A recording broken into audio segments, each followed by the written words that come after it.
बिस्मिल्लाहिर्रहमानिर्रहीम, अस्सलाम वालेकुम। पाकिस्तान और दुनिया भर में देखने और सुनने वालों को अब्दुल कादिर का सलाम।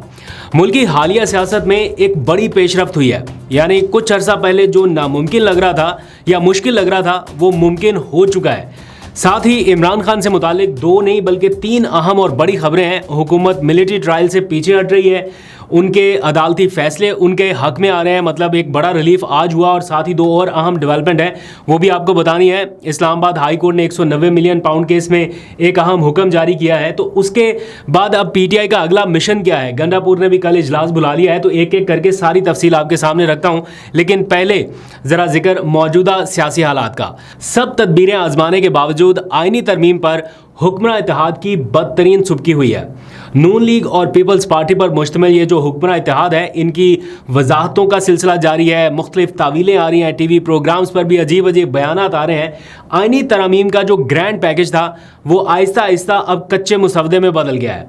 ऐसा लग रहा है कि हुकूमत बगैर किसी तैयारी के कच्चे ड्राफ्ट पर पूरा आईनी ढांचा बदलने जा रही थी, लेकिन ऐसा नहीं हुआ। और हुकूमती वुज़रा अब इस ओपन सीक्रेट को किसी तरह से जस्टिफाई नहीं कर पा रहे या मुतमिन नहीं कर पा रहे आवाम को। उल्टा ड्राफ्ट चूँकि लीक आउट हो गया है तो उनकी मुश्किलात और बढ़ गई हैं। जो ड्राफ्ट बिल्कुल खुफिया रखा जाना था वो अब सबके सामने आ गया। तो अब बहुत ज़्यादा मुश्किल होगी कि उस ड्राफ्ट के मंदरजात चूँकि कौम के सामने है, आवाम के सामने और सियासी लोगों के सामने है, तो आवाम भी इन सियासी लोगों का मुहासबा करने के लिए तैयार है कि अगर आप इन तरमीम के हक में खड़े हुए हैं तो फिर हमारा वोट आपके लिए इस वजह से नहीं था। बहरहाल मौलाना को आसान हदफ समझकर सारी प्लानिंग कर ली गई, लेकिन आखिरी लम्हात में चूंकि मौलाना ने स्टैंड लिया तो फिलहाल हुकूमती कैंप्स में बहुत मायूसी है। आज मुल्क की सियासत में एक बड़ी पेशरफ्त हुई है। माजी करीब में जो होता नामुमकिन लग रहा था आज हुआ है। मौलाना फजलुर रहमान खुद चल कर पीटीआई के कैंप में पहुंचे हैं। इन दिनों में जहां लाइन लगी हुई है, मौलाना के घर पे रश लगा हुआ है, सारे के सारे, even prime minister, even president, even Mohsin Naqvi, वजीर दाखिला, वजीर इत्तलात, और जो भी आप नाम लें, कौन सा बड़ा ओहदा है जो अभी तक मौलाना के घर नहीं पहुंचा, सबके सब पहुंचे हैं। और मौलाना अगर किसी के पास गए हैं तो वो पीटीआई का कैंप है, वरना इन दिनों में मौलाना कहीं और किसी के पास नहीं गए मुलाकात के लिए, क्योंकि सारे उनके पास पहुंच रहे हैं। तो पीटीआई के साथ उनका एक वर्किंग रिलेशन बहुत अच्छे से डेवलप हो रहा है। और आज के दिन शाम में ज़ोहराने का एहतमाम किया गया मौलाना के लिए असद कैसर की रिहाइशगाह पर। वहाँ पर साबिक सदर आरिफ अलवी पहुँचे, फिर बैरिस्टर गौहर, रऊफ़ हसन, बाकी जितनी पीटीआई की क़यादत है, जो संजीदा क़यादत इस वक्त फोर फ्रंट पर है, वो सारी मौजूद थी। तो यूँ कह लीजिए कि असद कैसर की रिहाइशगाह पीटीआई का कैंप था और इसमें मौलाना फजलुर रहमान पहुंचे। इस दौरान एक तवील नशिस्त हुई और फिर बाहर निकलकर मौलाना ने जो कहा वो हुकूमती कैंप्स के लिए मजीद परेशान कुन है। उन्होंने वाज़े अल्फाज में कहा कि हमने हुकूमत के बिल या मुसवदे को मुकम्मल तौर पर मुस्तरद कर दिया है। अगर हम इस मुसवदे का साथ देते तो ये मुल्क और कौम की अमानत के साथ ख़यानत होती, यानी वो वोट जो दे के उन्हें असेंबलियों में भेजा है उसके साथ ख़यानत होती। तो आज पहली बार मौलाना फजलुर रहमान ने खुलकर ये कह दिया कि वो इस मुसवदे की ना सिर्फ मुखालफत करते हैं बल्कि किसी तौर उसका साथ देने के लिए तैयार नहीं है। एक सहाफ़ी हैं हमारे दोस्त उमर जट, उन्होंने पूछा कि पूरे पाकिस्तान में आपके किरदार की बातें हो रही हैं, आपका जो रीसेंट टाइमलाइन में जो चल रहा है इसके ऊपर गुफ्तगू हो रही है। तो जवाब में मौलाना ने कहा कि हुकूमत कह रही है कि हमारा कोई मुसवदा है ही नहीं, तो फिर जो हमें दिया गया वो क्या था। कभी कहते हैं किसी को मुसवदा दिया, कभी किसी को कहते हैं कि मुसवदा नहीं मिला। तो जो कुछ भी हमारे हवाले किया गया हमने उसका बतौर मुतालिया किया है और ये मुसवदा किसी सूरत ना काबिल कबूल है और ना ही काबिल अमल है। दूसरी जानिब इमरान खान जेल में बैठे हैं, उन्हें अभी भी ये खदशा बरकरार है कि किसी भी वक्त हुकूमत ये नंबर्स गेम पूरे कर सकती है, क्योंकि मौलाना के 8 वोट्स हैं ना, तो पीटीआई के जो आज़ाद लोग हैं वो तो 41 हैं, उनमें से कुछ अगर मैनेज हो गए और मौलाना नहीं मान रहे तो उन 8 की जगह कहीं आज़ाद पीटीआई के जो लोग हैं उनको मैनेज करने के लिए एफर्ट्स डबल ना हो जाए। तो इमरान खान को ये खदशा बरकरार है। और आज जब साफ़ी ने उनसे पूछा जेल में कि अब तो आईनी तरमीम वाला मामला रिवर्स हो गया ना, तो अब तो कोई खदशा नहीं है, तो इमरान खान ने जवाब में कहा कि ये हर सूरत ये तरमीम करेंगे, ये नहीं रुकेंगे, ये अपनी पूरी कोशिश करेंगे कि तरमीम कर लें। और फिर हमने देखा कि कुछ ही देर बाद जैसे ही मौलाना फजलुर रहमान असद कैसर के कैंप से निकल के अपने घर पहुंचे तो वज़ीर दाखिला मोहसिन नकवी जो है वो मौलाना से मुलाकात के लिए पहुंच गए।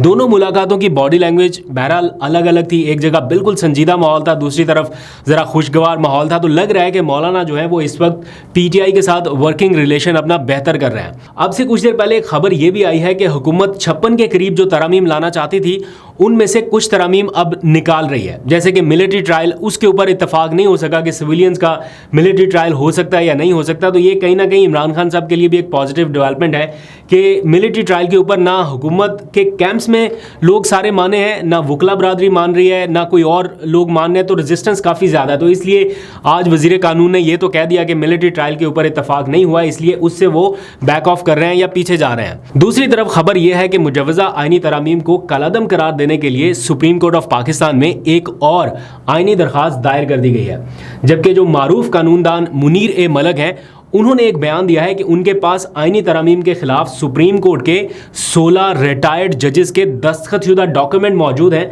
जिन्हें किसी भी वक्त इस्तेमाल किया जा सकता है। अगर 16 रिटायर्ड जजेस दस्तखत के साथ ये कह रहे हैं कि ये तरामीम दुरुस्त नहीं है, तो फिर जजेस को कुछ तो सोचना पड़ेगा जब ये मामला चैलेंज होगा।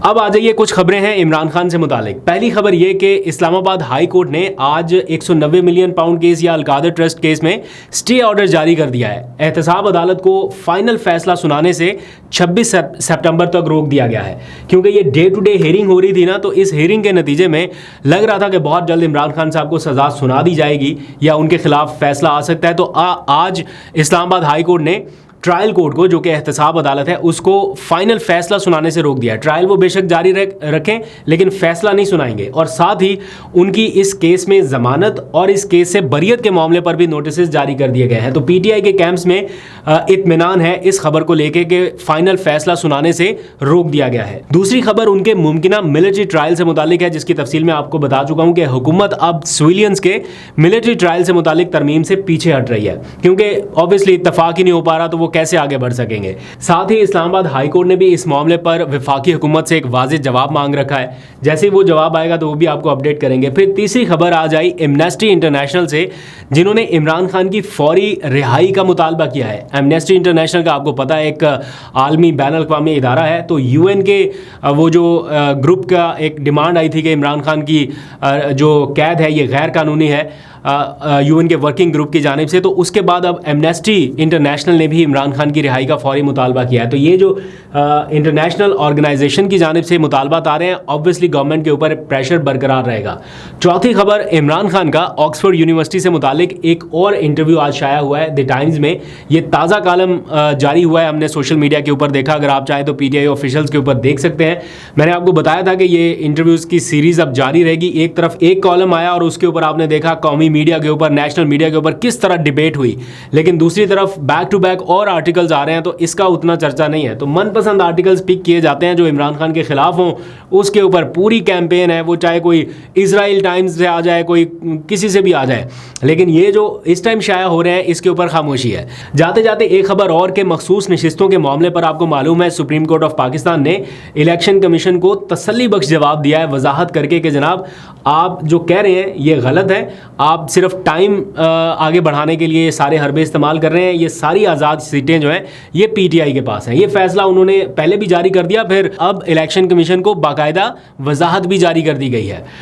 अब होना तो ये चाहिए था कि इलेक्शन कमीशन फौरी तौर पे इसके ऊपर अमल दरामद करता, लेकिन आज ये खबर आई है कि chief election commissioner Sikandar Sultan Raja साहब ने एक इजलास किया और उस इजलास में ये फैसला हुआ है कि हम अभी कानूनी माहिरीन से मज़ीद मुशावरत करेंगे। मतलब सुप्रीम कोर्ट ऑफ पाकिस्तान के फैसले आ रहे हैं मुसलसल, और इलेक्शन कमीशन कह रहा है कि अभी हम अपने कानूनी माहिरीन से मुशावरत करेंगे और फिर देखेंगे कि इसके ऊपर अमल दरामद करना है या नहीं करना।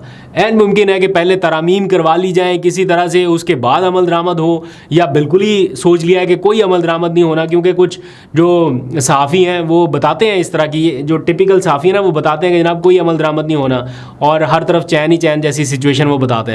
तो आज जो इजलास हुआ उसमें बताया गया कि इलेक्शन कमीशन के मेंबरान, फिर सेक्रेटरी इलेक्शन कमीशन, फिर स्पेशल सेक्रेटरी इलेक्शन कमीशन, फिर लॉ और लीगल विंग के लोग जो हैं वो मौजूद रहे हैं, और फिर इलेक्शन कमीशन की जो मांगी की वजाहत के जवाब में सुप्रीम कोर्ट का ऑर्डर आया है 14 सितंबर का, उसके ऊपर गौर हुआ है और फिर यह फैसला हुआ है कि अभी कानूनी माहिरीन से मजीद मुशावरत की जाए। मतलब हद होगी। अब इस मामले पर तो मेरा ख्याल है सुप्रीम कोर्ट को कुछ सो मोटो नोटिस लेके इनको सामने खड़ा कर लेना चाहिए और इनसे पूछना चाहिए कि कौन सी वजाहत आपको आपको दरकार है, हम आपको सामने जवाबुल जवाब देते हैं, और अगर ये फिर भी ना माने तो इनके खिलाफ कार्रवाई होनी चाहिए। इसी सारी सियासी गर्मा गर्मी के दौरान इस्लामाबाद हाई कोर्ट से कल एक और बड़ा फैसला भी आने वाला है। यानी ये जो इलेक्शन ट्रिब्यूनल का मामला है, इस्लामाबाद के तीनों हलकों की धांधली की शिकायत की तहकीकात करने वाला जो ट्रिब्यूनल था, जिसे तब्दील कर दिया गया था, उसके ऊपर फैसला महफूज हुआ था कि क्या ये तब्दीली दुरुस्त है या नहीं दुरुस्त। तो 1.5 महीने के बाद अब कल ये फैसला सुनाया जाएगा कि क्या वही जज ट्रिब्यूनल की समाअत जारी रख सकते हैं जिन्हें बदला गया है, जस्टिस तारिक महमूद जहांगीरी जिनकी डिग्री का केस भी बनाया गया, या फिर उन्हें तब्दील किया जाएगा। तो 1.5 महीने के बाद ये फैसला होगा। ये भी देखना पड़ेगा कि इसमें फैसला सुनाने वाले जज साहब जो हैं वो अपने फेलो जज के बारे में क्या राय रखते हैं या क्या डिसीजन अनाउंस करते हैं। तो कल के फैसले पर भी नजरें होंगी, आपको वो भी अपडेट करूंगा। जाते जाते आखिरी खबर ये कि अब इस सारी सियासी सूरत हाल में पीटीआई का अगला हदफ क्या होना चाहिए। बहुत सारे महाजों पर पीटीआई इस वक्त फंसी हुई है, सुप्रीम कोर्ट हो, हाई कोर्ट हो, अडयाला जेल हो, इलेक्शन कमीशन हो, या और बहुत सारे मामला, साथ ही सियासी महाज के ऊपर भी। तो 21 सितंबर का जो लाहौर का जलसा है उसके ऊपर खासा फोकस है पीटीआई का। तो एनओसी मिले ना मिले जलसा कहते हैं कि करना है। तो उस सिलसिले में पंजाब पुलिस की, पंजाब हुकूमत की तैयारियां भी जारी रहेंगी, पीटीआई की अपनी तैयारियां जारी हैं, और इसके ऊपर पूरा फोकस है कि अब इस बार मौका मिला है पंजाब में वो जो खौफ के बुत तोड़ने का, या वो जो एक खौफ की फ़िज़ा है ना जो इस टाइम के भाई निकल ही नहीं सकते पीटीआई के लोग, तो अगर एक बार निकल आए तो फिर शायद आगे आने वाले वक्त में आसानी हो। तो आपको अपडेट करता रहूँगा। अभी तक के लिए इतना है, अपना बहुत सा ख्याल रखिए। अल्लाह हाफ़िज़।